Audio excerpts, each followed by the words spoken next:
that, one conversation or conversations shouldn't hinder the committee's investigation into what's really important, which is the attack on the Capitol. So the committee could write the subpoena in a way that says, we are demanding testimony and documents relating to whatever it's asking Bannon about. But with the president's conversation specifically, it can say, we are demanding testimony and documents about your conversations and interactions with the president that relate solely to his political and personal capacity and that do not relate to his official duties. And if it did that, then there is, by definition, no problem of executive privilege. I'm Benjamin Wittes, and this is the Lawfare Podcast, October 20th, 2021. Jonathan David Schaub is an assistant professor of law at the University of Kentucky. He is a former OLC attorney and the author of a series of recent Lawfare posts on executive privilege, witnesses, documents, and the 1/6 committee.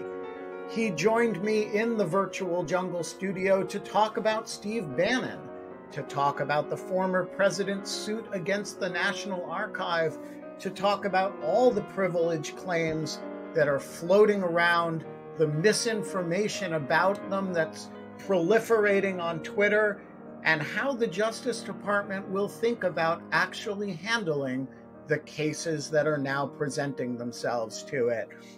It's the Lawfare Podcast, October 20th, everything you wanted to know about executive privilege, but were afraid to ask. I want to start with the lawsuit that the former president filed this week, which seeks to enjoin the National Archive from complying with the request for the subpoena for documents issued by the 1/6 committee. So let's start with just by walking through what former President Trump is asking for and why he needs to go to court to get it. Sure. So he has sued a number of defendants, the chairman of the committee, Chairman Thompson, the committee itself, and the archivist of the United States. And he's asked for two things, essentially. One is a declaratory judgment that says that this committee's requests are invalid, largely because they are too broad and they don't have a legitimate legislative purpose. And so he asked the court to declare that the committee essentially has no authority to request all this information from the National Archives. And then he also asks the court for an injunction against the archivist and the committee from acting any further to get documents from the National Archives. So the injunction would prevent the archivist from turning over any information to the committee. He asked for an injunction against Chairman Thompson from taking any actions to enforce the requests or from imposing any sanctions for noncompliance with the requests. So he's essentially asking the court to put a stop to the information exchange between the National Archives and the January 6th committee.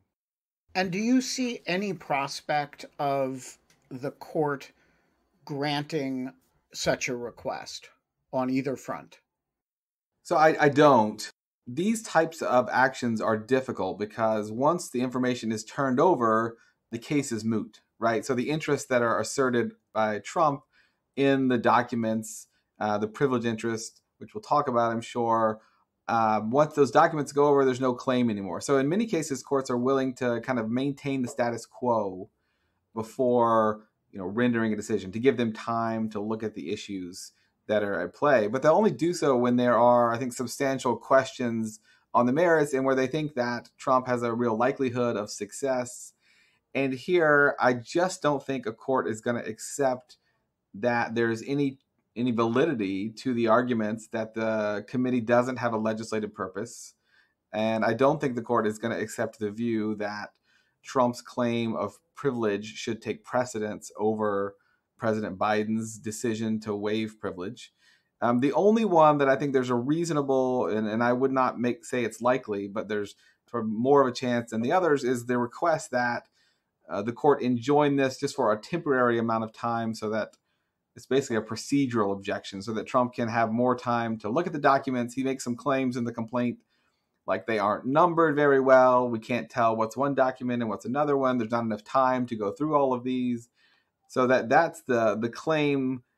If a court were to grant one, I think that would be it, which would just say, we're going to just kind of put a pause and give some more time here, but we're not going to believe that you're going to be successful on these sort of larger questions of privilege and legislative purpose.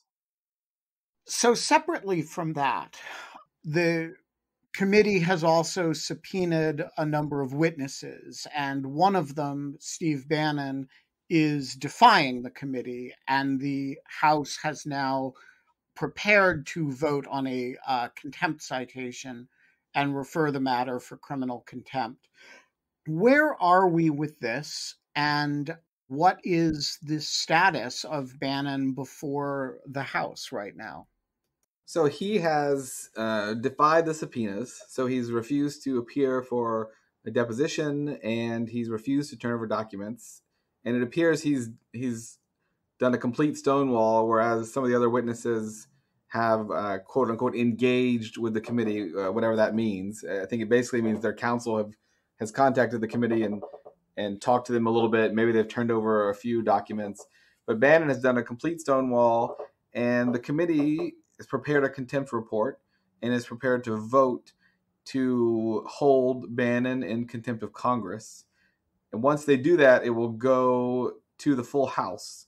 And the way that the contempt of Congress statutes are written, there needs to be a full House vote, which is then sent over to the Department of Justice as a referral saying this individual, Bannon, has been held in contempt of Congress. And at that point, it's in the U.S. Attorney's vote, along with the Justice Department, to decide what to do with it. So we often talk about the fact that the Justice Department often does not prosecute these contempt cases, particularly when, as we'll discuss, the contempt is directed at a official for following a executive privilege claim or a privilege claim. However, there are times when the executive branch considers it something of a comity obligation to Congress to actually prosecute contempts of Congress. So before we get into the privilege questions, I want to ask you about how Merrick Garland and Lisa Monaco are likely to think about the question of who they owe what to here. On the one hand, they have to defend traditional executive privilege claims, which we'll talk about. But on the other hand, if the committee can't get its subpoenas enforced, it has no ability to compel anything from anybody. And so my question is, what is the conversation going to be like at the Department of Justice when this referral shows up? Well, I think it'll be an interesting one, and I'm sure it's already going on. There's very little, I think, institutional sympathy in the Justice Department for Congress, because the two are often at loggerheads and have been, over the past two administrations. But there are some significant questions with Bannon, because the contempt statute. So if you go back to the sort of the origin of the contempt statute, right? There's this legislative history where Congress says, we have this power to hold people in inherent contempt. We can put them in jail. But what had happened was there was somebody who had engaged in contempt sort of right at the end of the session of Congress. Said, well, we can put him in jail for a week or two, but that doesn't really do anything. And then Congress ends, and then he's out because that Congress has ended. So we need something better. We need something that will enforce contempt, even if it's at the end of Congress, a particular Congress. And so they passed this criminal contempt statute. And it's written in mandatory language. So it says, if there is a referral to the Department of Justice, the U.S. Attorney for D.C. shall bring it before the grand jury. And so I think the Department of Justice recognizes that is Congress's intent to have these prosecuted. And as you say, there are there's a history of non-prosecutions, and those really started in 1984. And there's an opinion from OLC that basically sort of lays out the argument that even though the statute is written in mandatory language, and even though the Department of Justice is in enforcing this statute is sort of acting as a helper, right, to Congress, and is sort of vindicating Congress's interests, and that's the reason for the statute, that there are certain separation of powers concerns under the Constitution that lead the Department of Justice to read this mandatory language as more discretionary. And so it gives the executive branch is charged with prosecution of crimes. That's part of the executive power. And if there is a assertion of privilege, which we'll talk about, then you would have the Department of Justice prosecuting someone who was following the directions of the president, right, who's in charge of the Department of Justice. So it leads to all these absurdities if there is this privilege claim. And so the department said, yes, we will prosecute contempt of Congress, but we will not do so if there is a claim of privilege. And we read the statute to give some discretion to the U.S. attorney. During the Obama administration, Lois Lerner was referred to the Department for contempt. She had claimed a Fifth Amendment privilege, and the U.S. attorney declined to prosecute her, going on the same rationale that there is discretion not to prosecute when prosecuting would violate the Constitution in some manner. So I think the department's main sort of conversation, to bring it back right now, is here's the contempt referral. We are asked to enforce Congress's power here. And is there a reason not to, right? Is there some countervailing reason that we shouldn't proceed with this prosecution grounded in the Constitution or separation of powers? And so I think they're exploring whether any of those things exist. And those would be, as you mentioned, things like privilege, claims of immunity, Fifth Amendment, those considerations. So before we go any further, I want to contrast this with the situation of a criminal contempt of court, right? So in a contempt of court situation where somebody refuses to show up at a grand jury and give testimony under subpoena, initially he is held in civil contempt on the order of the chief judge as a coercive means of forcing him to testify. And he can continue to be held, I believe, for up to 18 months or as long as the grand jury is sitting, which is usually enough to give somebody an incentive to testify. You then use the criminal contempt as a means of punishing if you think such a thing is necessary. Now, if somebody has a privilege claim, you're going to adjudicate that privilege claim in the context of resisting a kind of motion to quash, right, before you go into contempt in the first place. Here, there's no way to do that because there's no adjudicative, like if Bannon wants to test the integrity of his executive privilege theory, it seems like the only way he has to do that is to go into contempt and force the Justice Department, skip over the motion to quash, skip over the civil contempt, go straight to the criminal contempt. That seems like it escalates things awfully quickly. Are we skipping a step here, or is there some other way that these things should be adjudicated before you go all the way to criminal contempt? Yeah, well, so there's a lot there, and I think you've nailed something that I've thought about, and there's a quandary here, and part of it comes from normally a witness gets a grand jury or subpoena or something compelling them to turn documents over, and they can, as you said, you can have a motion to quash, right? The problem with congressional subpoenas is there's the speech and debate clause, and the speech and debate clause has been interpreted by the Supreme Court to mean essentially you cannot sue Congress. So I fully expect the chairman of the committee and the committee to be dismissed rather quickly in Trump's suit because there's pretty clear precedent that you cannot sue members of Congress as defendants. And so that prevents Bannon largely from bringing a suit against the committee to test the validity of the subpoena in a civil action. And this has been around for a long time. There's actually a case that's cited in the Trump lawsuit, Tobin v. United States, which was a sort of a poor records keeper for the Port Authority in New York who had been subpoenaed for records about the Port Authority and had been instructed by governors not to turn the information over, and then was held in contempt and prosecuted for contempt of Congress when all he was doing was sort of following the orders of state officials. And the court said in Tobin, it's a really interesting case. The court says this is ridiculous. We shouldn't be having to adjudicate these difficult constitutional issues arising between the federal government and the state in the context of a criminal proceeding. And this poor defendant shouldn't be caught in the middle. And so there have been many proposals to provide for sort of a civil mechanism that would be more akin to what happens normally. Like if the executive branch, an agency, issues a subpoena, they can lodge it in the district court to enforce it, and the district court can adjudicate privileges. So there have been those kind of proposals over the years, but none of them have gone anywhere. And so we're left in a situation where Congress has inherent contempt, which is akin to what you described with civil contempt. It's coercive. If someone testifies, then they get out. But Congress hasn't used that in almost 100 years. And the practicalities of using it are very difficult.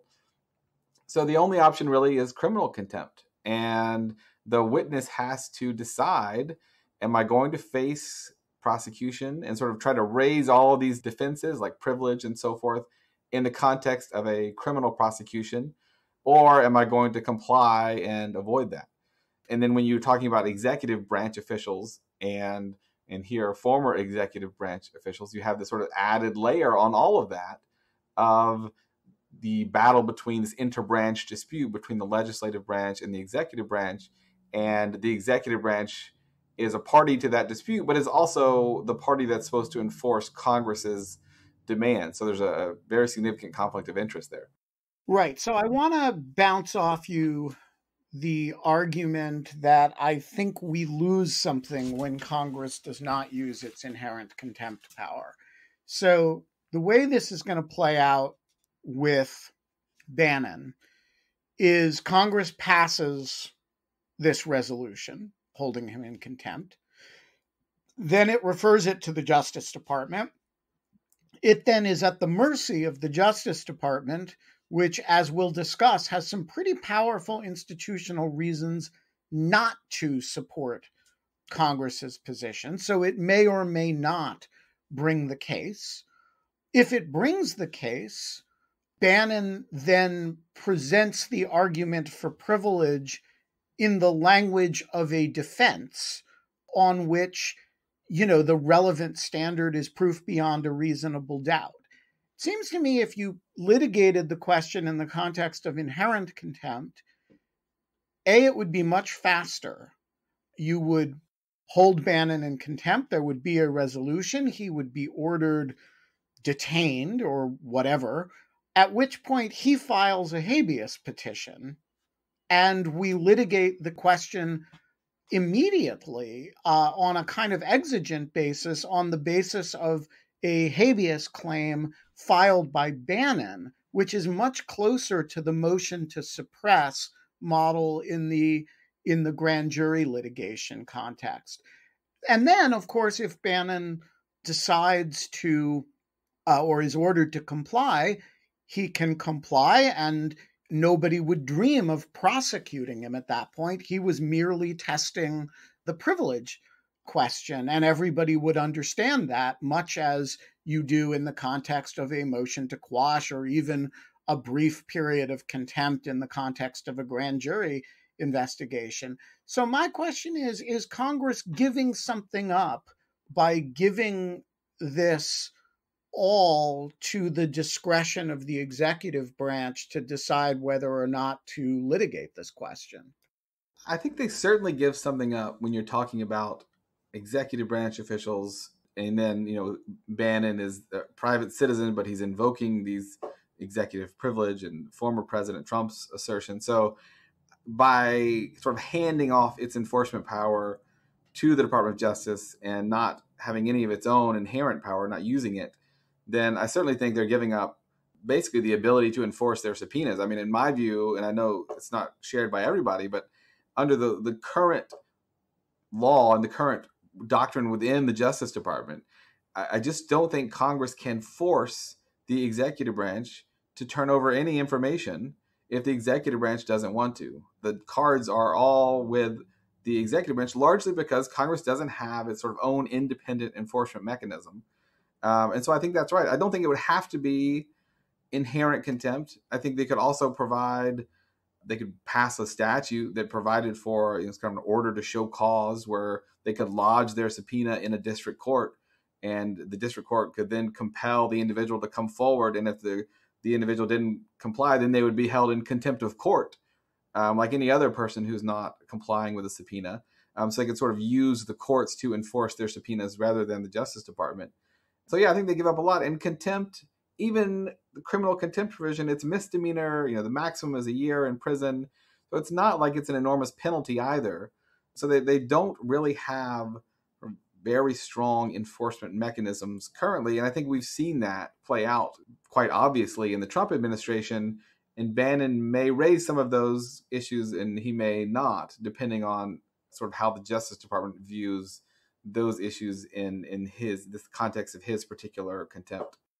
All right. So when this goes over to the Justice Department, as you say, the Justice Department will consider itself obligated to prosecute the matter unless there is some reason not to. And you spend a lot of time in your lawfare pieces contemplating what the reasons not to might be. And I think suffice it to say, you are more credulous than a lot of commentators on Twitter that the Justice Department might scratch its head and say, wait a minute, we have some equities on the side of not bringing this case.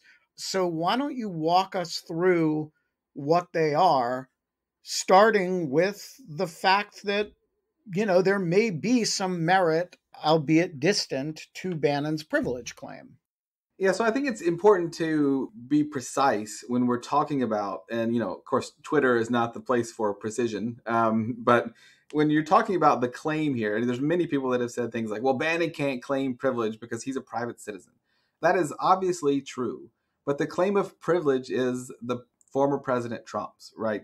So I should say it's not clear that he has formally claimed it, but he did send a letter to Bannon that says, "I'm directing you not to comply because of executive privilege." And the Supreme Court has recognized that a former president has authority, in its words, to assert executive privilege. I think there's a lot of questions about that Supreme Court decision. That's Nixon versus the Administrative General Services.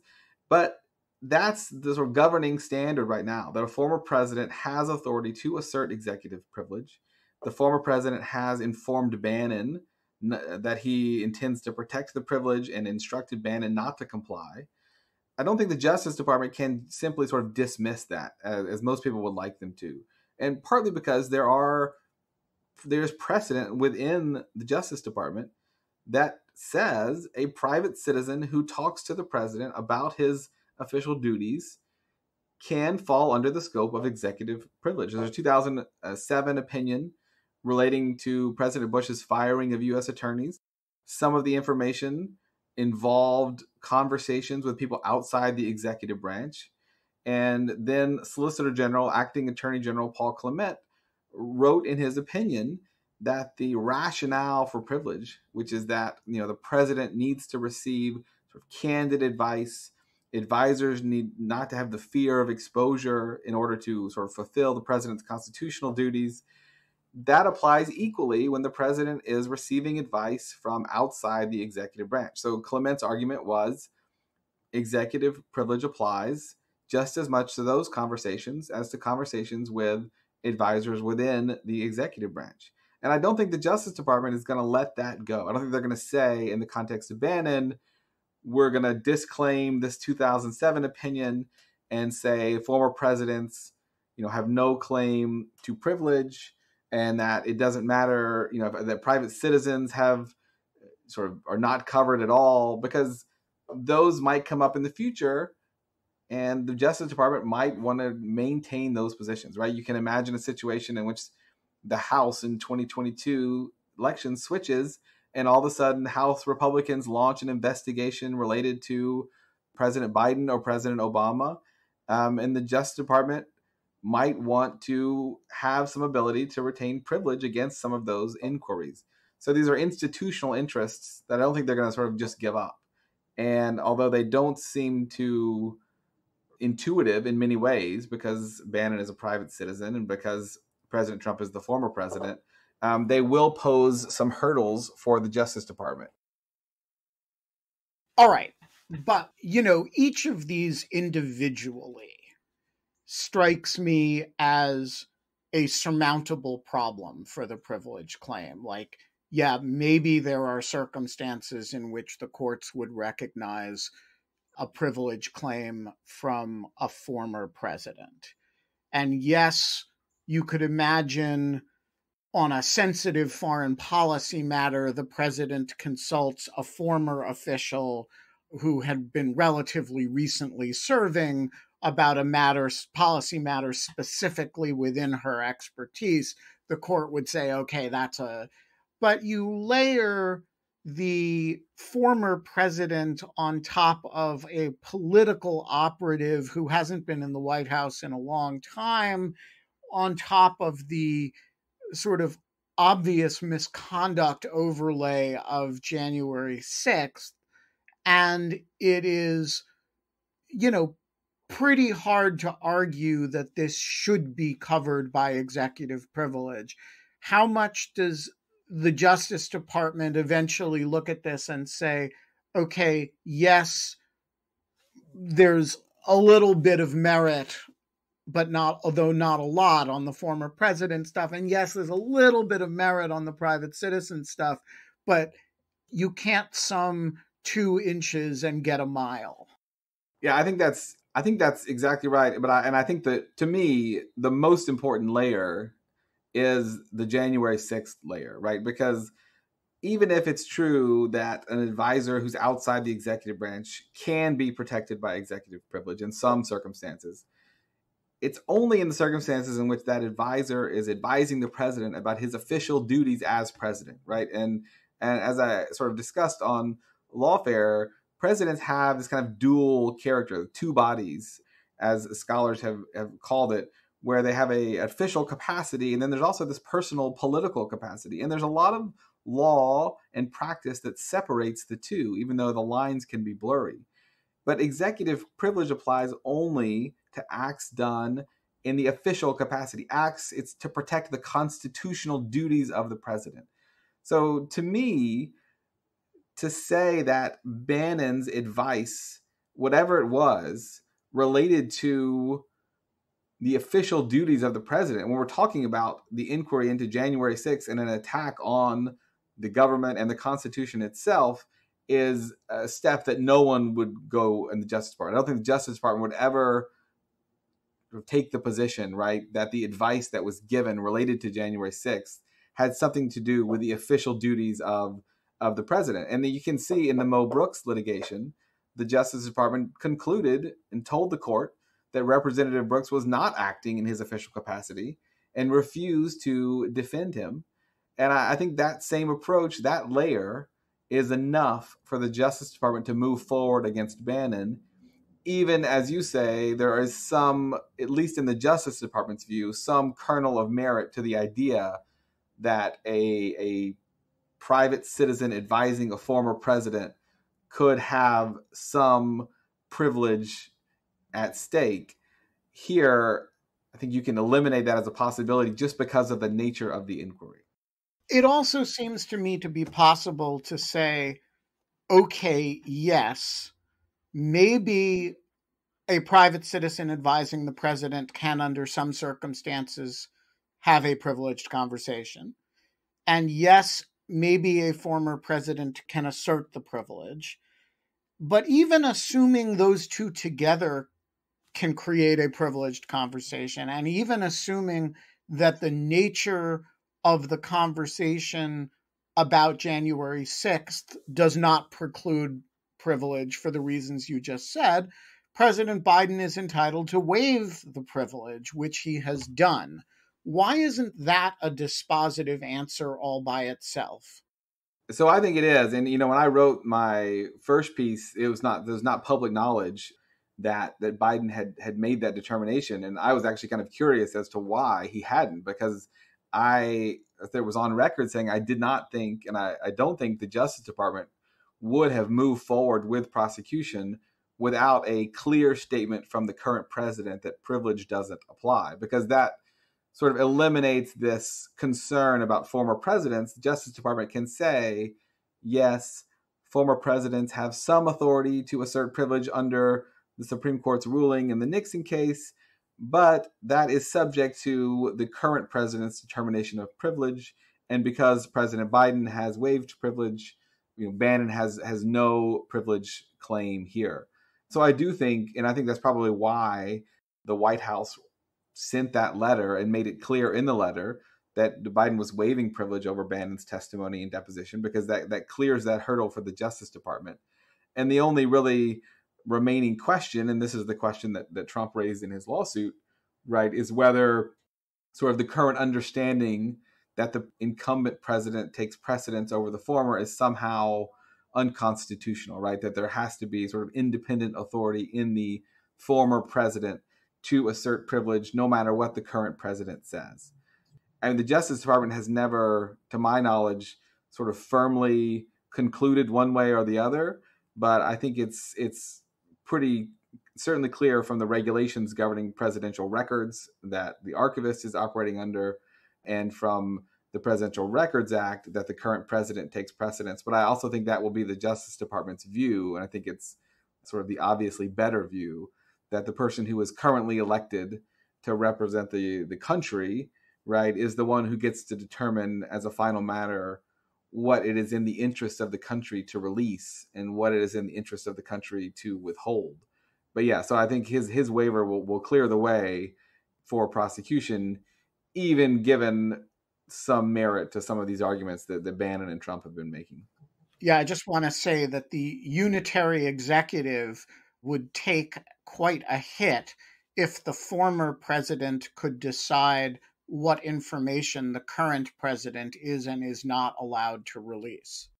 Yeah, I mean, and I know we may talk some more about the lawsuit, but that's part of the crazy thing about the lawsuit, right? Is it largely is asking the court to order Biden what to decide about what to release, which is a sort of inherently executive presidential decision, particularly if you are, sort of a unitary executive person, to say that the court can tell the president when to assert executive privilege or when not to, gives the court an incredible amount of power. And it's pretty out there, I think. All right. So let's put this all together. And you say this referral comes over to the Justice Department with a presumption that the Justice Department will prosecute it out of a sort of institutional obligation to Congress, if there is not some reason not to. B, a bit of a reason not to, in the sense that the Justice Department has some non-trivial interests in aspects of the privilege that Bannon is asserting.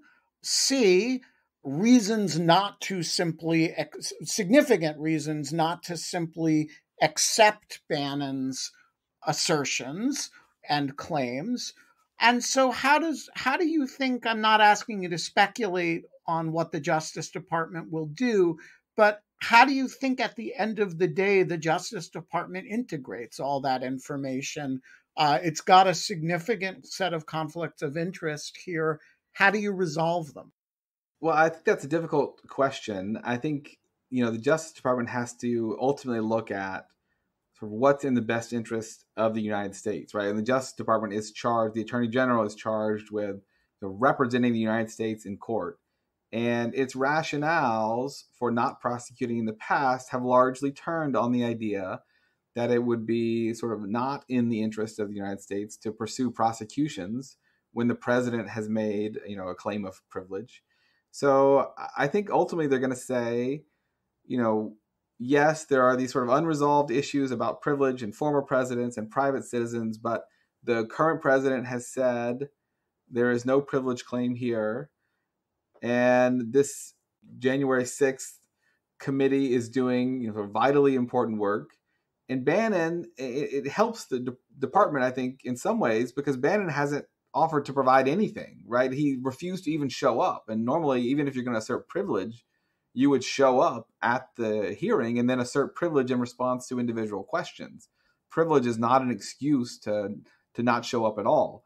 So I think he's made it easier in some ways for the Department of Justice to say he has totally and completely handicapped the committee's ability to get any information.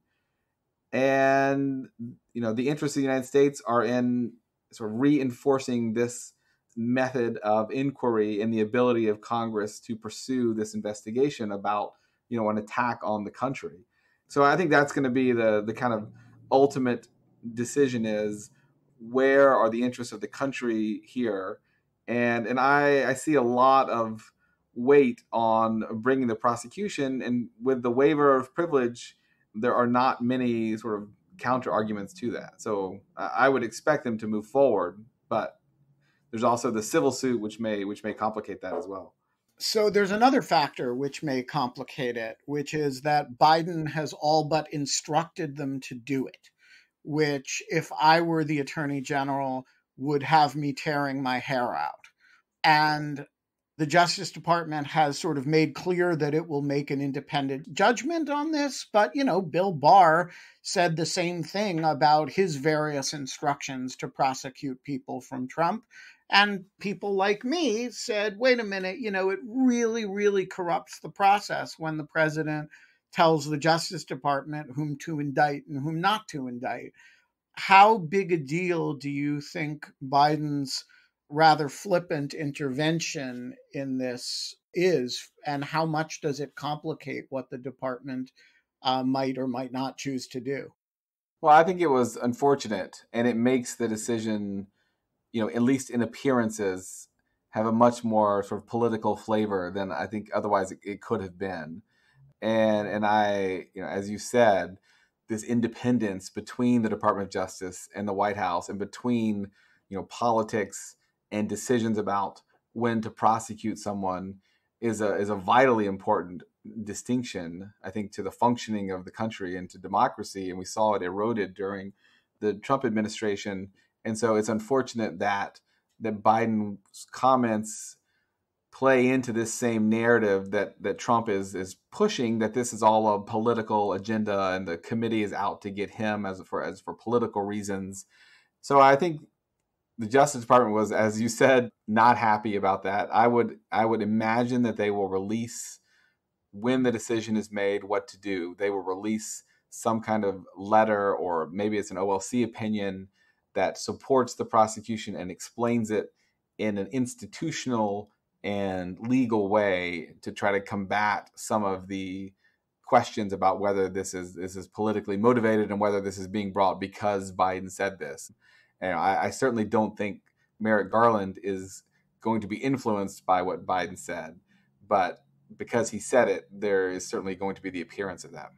In your piece, you offered a fairly clean approach for the committee to make this dramatically easier for the Justice Department. And I want you to just walk through, you've alluded to aspects of it previously in this conversation, but walk us through how the committee could set this up most cleanly for Justice Department officials to wade through.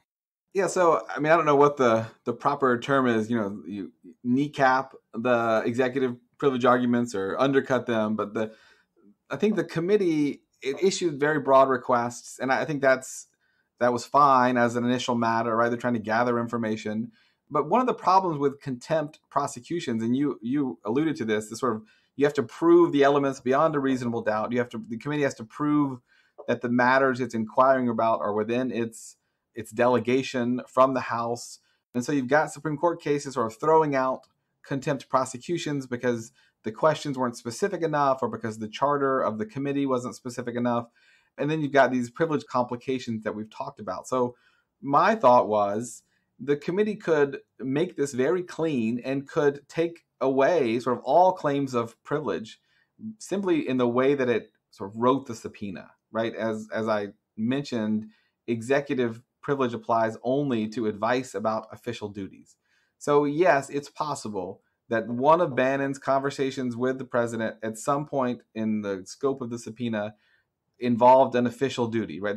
You could see the president or Bannon making that argument. But that, one conversation or conversations shouldn't hinder the committee's investigation into what's really important, which is the attack on the Capitol.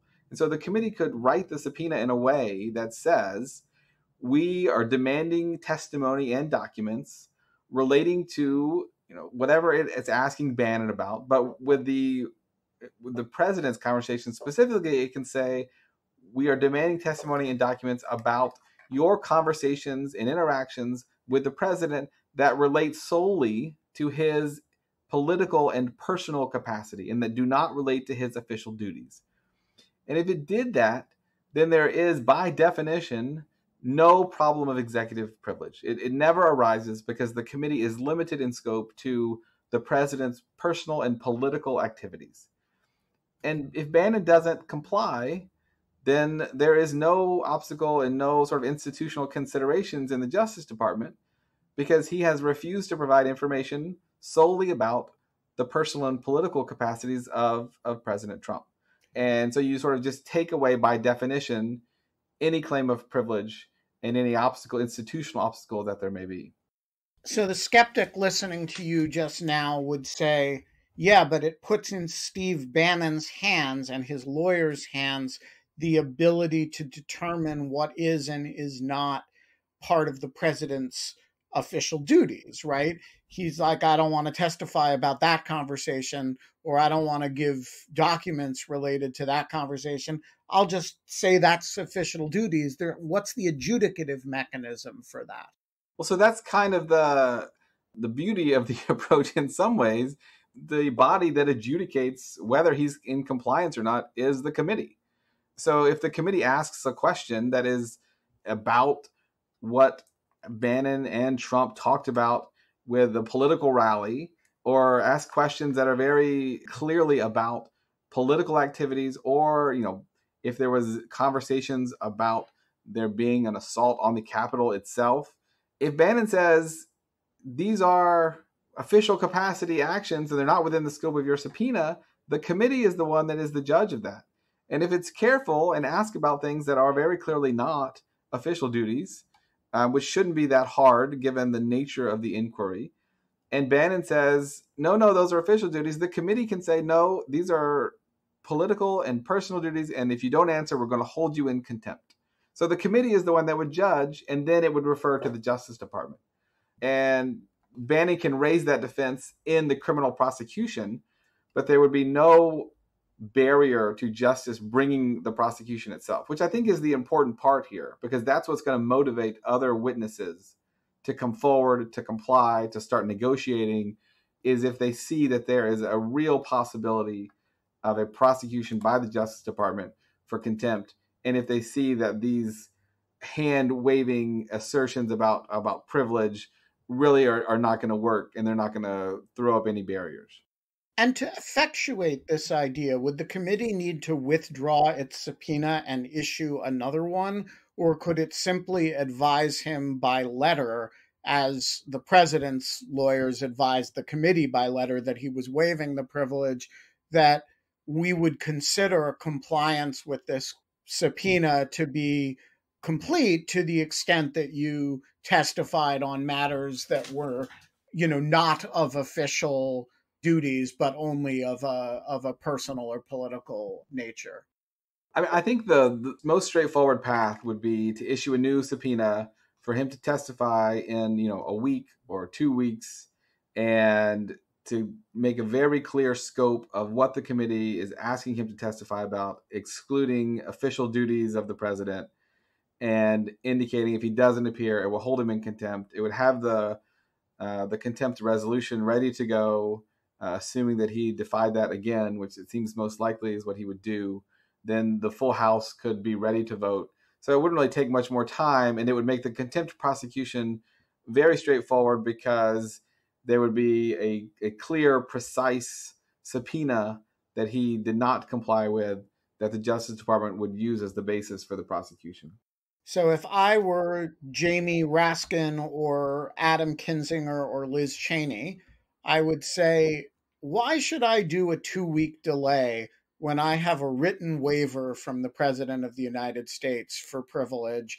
Yes, in theory, Jonathan Schaub makes a good point, but, any privilege can be waived to whatever extent a privilege here existed. It's clearly been waived. So the point that Schaub is making, while it has a certain elegance, is not germane to how this case will actually or should be adjudicated. Yeah, I mean, I don't have a great response to that. I think that the Justice Department's waiver does clear the way. I think the one response would be, Trump has filed this civil suit now, and it's not clear sort of what the Justice Department will do and the archivist will do, given that the civil suit raises this question of, what's the constitutional authority of the president to assert, of a former president to assert privilege, which is the same issue that would be sort of in play in the Bannon contempt. But this also doesn't have to be sort of just for Bannon, right? So this would work with any witness, and it's probably more in some ways necessary with officials who were in the government, because they were clearly having conversations with the president about his official duties, Meadows or Scavino. And there are legitimate privilege interests in those conversations. I don't know if Biden will come out and say, I will waive all privilege for these conversations with, very high ranking advisors, particularly when he doesn't know necessarily sort of what they talked about. So I think the narrower the scope and the more clearly that the scope doesn't implicate the official activities of the president and therefore doesn't implicate executive privilege, it makes it a much cleaner prosecution. Whether they do that with Bannon or whether they do that with the witnesses down the line, it eliminates this sort of ambiguous background noise of executive privilege and focuses it on the stuff that the committee is really interested in. All right, so putting it all together, we have on the one hand Trump suing the National Archives to try to stop document production. The Justice Department is going to have to defend that suit. And we have the House of Representatives poised to ask the Justice Department to initiate criminal litigation against Bannon to force him to produce documents and testify. Presumably, the sequence of these litigations and their adjudication will matter a lot. How will the Justice Department want them sequenced, and what will be the principal interests of the department in pursuing them both concurrently? I think that, to me, the civil suit will take precedence, at least initially. The archivist has set November 12th as the deadline. So Trump will be trying to get a preliminary injunction. I think they've already filed for a preliminary injunction to stop the archivist from releasing the information. That could escalate very quickly with appeals and even to the Supreme Court in the so-called shadow docket, because at some point the archivist says, I'm going to turn it over unless there's a court order to the contrary. So if the district court declines to do a preliminary injunction, Trump's only option will be to sort of escalate it to the Court of Appeals and then to the Supreme Court. And the contempt, it's going to take a little bit. I'm not sure if the House, there's a date set for when the full House would consider the contempt, but there has to be that consideration. It then has to be transmitted to the U.S. Attorney's Office, then convene a grand jury. So there is some procedural steps that will take some time with the contempt charge.